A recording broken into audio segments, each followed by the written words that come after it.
Despair had vanished, replaced by something stronger: purpose. For a scientist like Ana, a solvable mystery was more compelling than a known truth. And the signal from the North Sea was the greatest enigma she'd ever faced her. Apartment swiftly transformed into the lair of an obsessed cryptographer. Maps were replaced by sheets of paper printed with strings of O South and 1 South. The floor was littered with books on cryptography, signal processing, and even esoteric theories of astrobiology. She barely ate or slept, surviving on coffee and the thrill of discovering Mateo became her anchor in a new way. He no longer soothed her panic but listened as she unraveled increasingly complex hypotheses. He didn't grasp binary code or Fourier transforms, but he listened. Sometimes his simple, practical questions opened new paths Ana had overlooked. Does it repeat exactly? He asked during one call. Or are there small errors? It's identical, Ana replied, pacing her room. That's the first thing I checked. It's not a natural signal, it's deliberate. I've tried every basic decoding method. ASCII, Baudot, Ebstique all yield gibberish.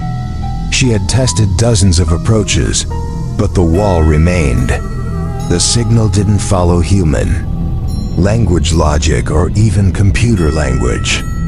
It was simpler, more primal. On the 4th day of relentless research, an idea sparked. What if it wasn't a language to read? What if it was an image to see? She wrote a small script, a simple program to convert the binary string into pixel coordinates on a 2-dimensional display. Zeros were dark pixels, ones were bright. When she ran it, the screen initially showed a chaotic mess of black and white dots. But as she adjusted the resolution, an image emerged from the noise dot. It wasn't letters.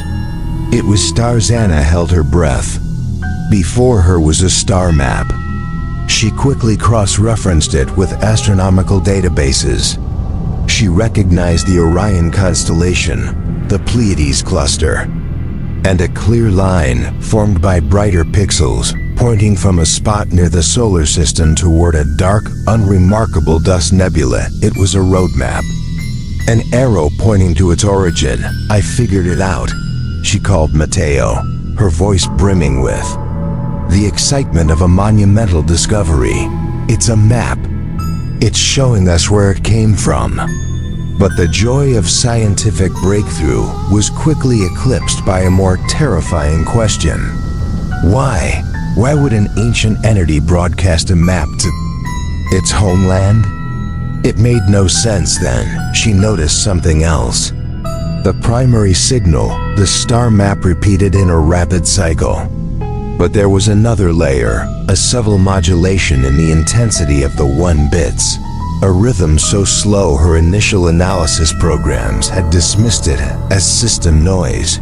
She isolated this slow rhythm and analyzed it as a waveform. When the wave graph appeared on her screen, a chill ran down Ana's spine. She'd seen this pattern before. In neuroscience textbooks, it nearly matched a delta wave perfectly. The brainwave of a human in deep sleep. The final pieces clicked together. The first signal, a star map, a return address. The second, a rhythm of deep sleep. Ana's mind connected them, and a complete, horrifying truth emerged.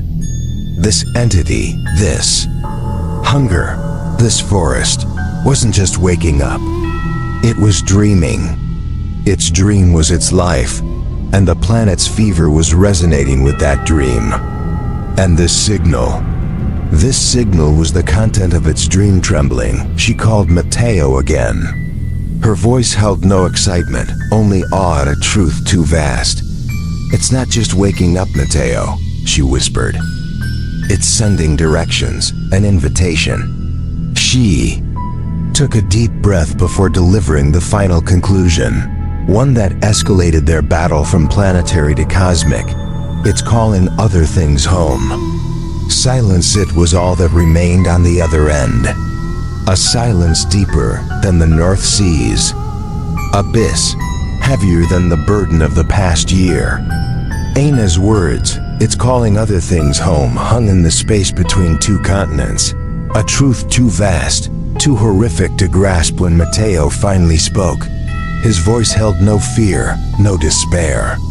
Only emptiness, a complete acceptance of defeat. "I'm looking out my window," he said flatly.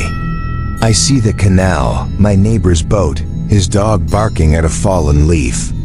A small world, Anna, a tiny, stupid world." He paused, and Ana could picture him shaking his head slowly. "And you're telling me that out there, in the darkness between the stars, other things are listening to a song we can't hear, and they're on their way here." "I know how it sounds," Ana replied, her voice equally quiet. "No, you don't," Mateo said. "You're a scientist. You see a puzzle to solve. I'm just a boatman. I see a tsunami coming, and all we have is a bucket. It's over, Anna. The game's done." "Mateo, don't say that." "Why not?" he interrupted. "What have we done? We watched, we tracked, and now we know the truth. The truth is we're specks of dust, and the storm's coming. Here's what we should do. Smash our phones. Burn your map, forget it all. Live out whatever years, months we have left in peace. That's the only thing we can do." He voiced what a part of Ana was screaming too. The temptation to surrender was sweet. The release of no longer caring was seductive. But then, another image flashed in her mind. Her sister Catalina sinking into murky water. Ana standing there, frozen, doing nothing. No. Not this time. Guilt had driven her to Xochimilco. Fear had pushed her to the shack. And now, responsibility gave her a terrifying clarity. "No," she said, her voice steely with resolve. "You're wrong. If it's a lighthouse, it works both ways." "What are you talking about?" "A signal sent can be jammed. A frequency can be disrupted.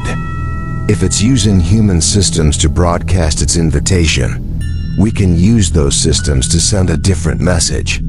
Silence fell again, but this time it carried skepticism. "What message?"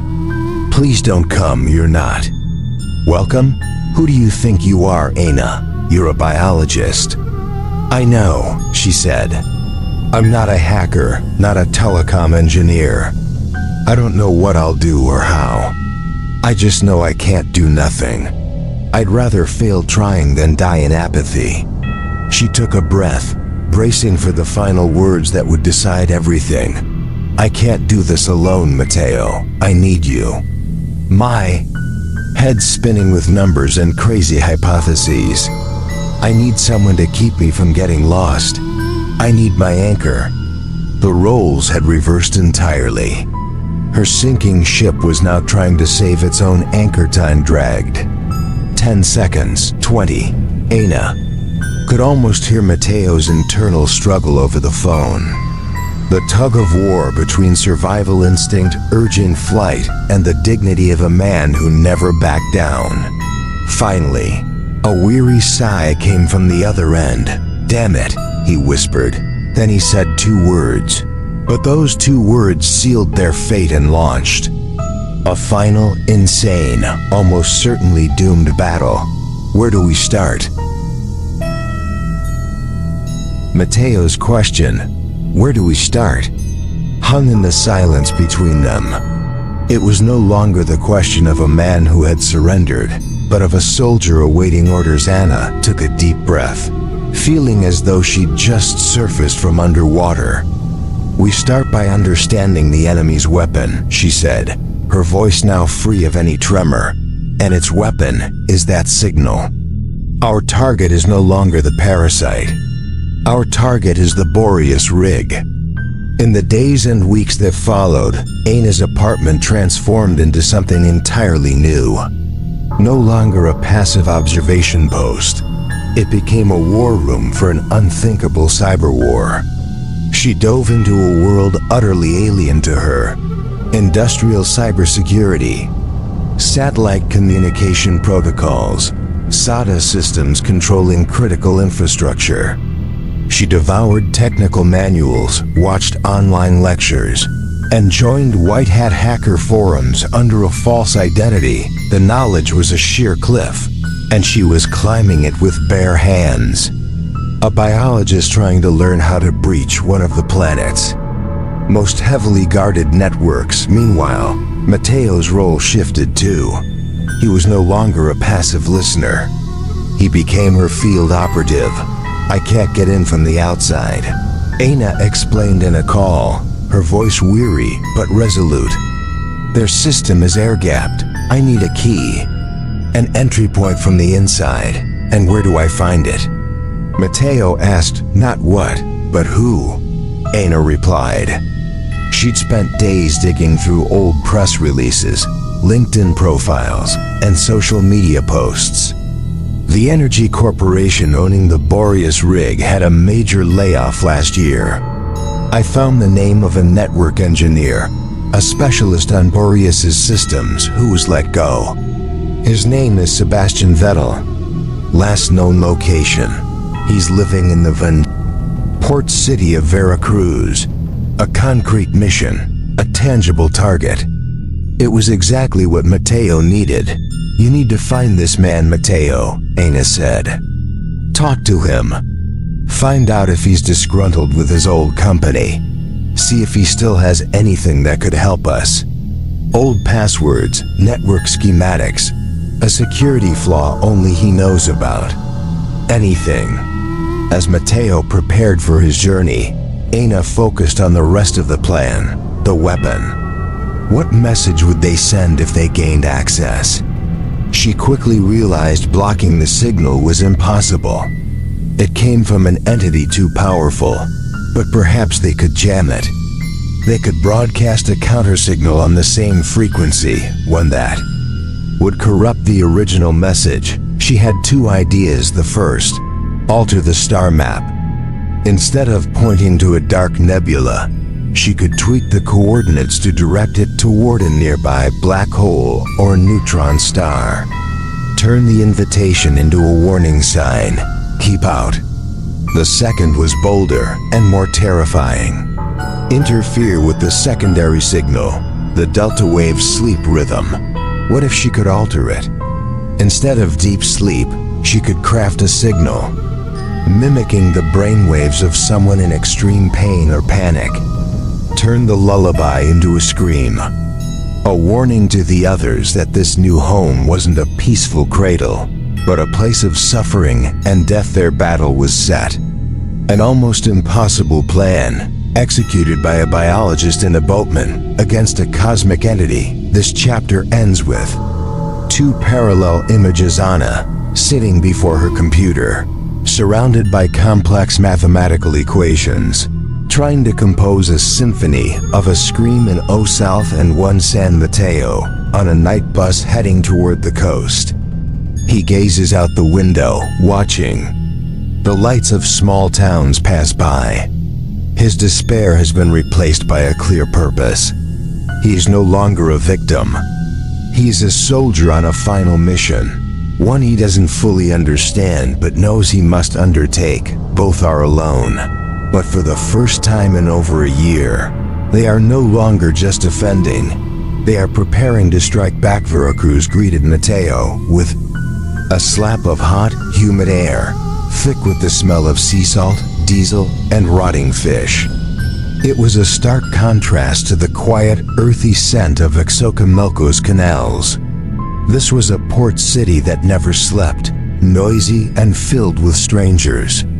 Mateo, a man of shallow waterways, felt out of place and small. He wasn't a detective. He had no investigative skills, but he had the patience and observation of a man who'd spent his life reading currents and people. His mission was clear: find Sebastian Vettel. For the first 2 days, he walked and listened. He lingered in cheap bars near the docks, where unemployed sailors and oil workers gathered. He didn't ask directly. He sat at counters, ordered beers, and eavesdropped. He slipped cash and Vettel's photo sourced by Anna to bartenders, casually, asking if they'd seen the man, claiming he owed him a small debt. Most shook their heads. But late on the second day, an old bartender squinted at the photo and said, "Looks familiar.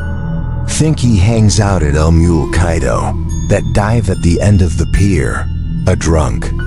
El Mule Kaido, the fallen pier, lived up to its name. It was a dark hole reeking of spilled beer and tobacco. Mateo found Sebastian Vettel sitting alone in a corner, staring into a glass of mezcal. He didn't look like a network engineering genius. He looked like a man life had beaten down. Disheveled gray hair, a face flushed from alcohol, and eyes carrying a bitter resentment. Mateo approached, placing another glass of mezcal on Vettel's table. "Mind if I sit?" Vettel looked up, wary. "Suit yourself. I heard you used to work for Aurora," Mateo said, cutting to the chase after a few minutes of silence. "Aurora Energy owned the Boreas rig. Who told you that?" Vettel snapped. "I have friends who got screwed over by them too," Mateo lied smoothly. "They said you were good. And they said you've got reasons to dislike your old company." The bitterness in Vettel's eyes flared. "Dislike is putting it mildly. Those bastards bled me dry for 15 years, then tossed me out like a used rag." Mateo nodded, feigning sympathy. "My company," he continued, "wants to know more about how Aurora operates, especially their offshore projects. They're looking for weak spots to get a competitive edge." Vettel smirked. "You want me to spill corporate secrets? You think I'm stupid?" "I don't think you're stupid," Mateo said, lowering his voice. "I think you're a man who was treated unfairly and deserves compensation." He slowly slid a small, thick envelope across the table. "And my company is willing to compensate for that unfairness." Vettel stared at the envelope. Greed and resentment battled fear in his eyes. "I can't give you trade secrets," he said, but his tone softened. "They'd throw me in jail." "I don't need trade secrets," Mateo replied. "I need something simpler, something you might have forgotten, you know. A maintenance access point, a root password, a master key used to fix system errors remotely, specifically for the Boreas project." Vettel's expression shifted. It was a very specific request. Not typical industrial espionage, but it was also hard to trace back to him. His resentment for his old employer won out. He glanced around the bar, then pulled the envelope toward him. "Write it down," he said, pushing a napkin and pen toward. Mateo didn't write.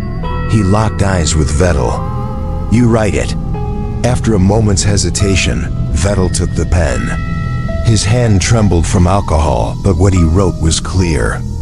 An IP address, a long string of letters, numbers, and symbols, and a name, Karen Service Gateway. Vettel slid the napkin to Mateo. "That's your ticket to hell. Now get lost before I change my mind." Mateo took the napkin, carefully folding it and tucking it into his inner pocket. He said nothing more, rising and quietly leaving the bar outside. Veracruz's salty air filled his lungs. He had succeeded. He held their key, a weapon scrawled on a crumpled napkin. A small victory in a cosmic war. He pulled out his phone, scrolling to the familiar name. It was time to hand the key to the locksmith. His shift was done. Now it was her turn. "I got it." Mateo's voice came through the phone, low and tired, but with an undeniable satisfaction. Anna sat up straight. her body taut as a wire. "Read it to me," she commanded. Fingers poised over her keyboard, Mateo read slowly and clearly.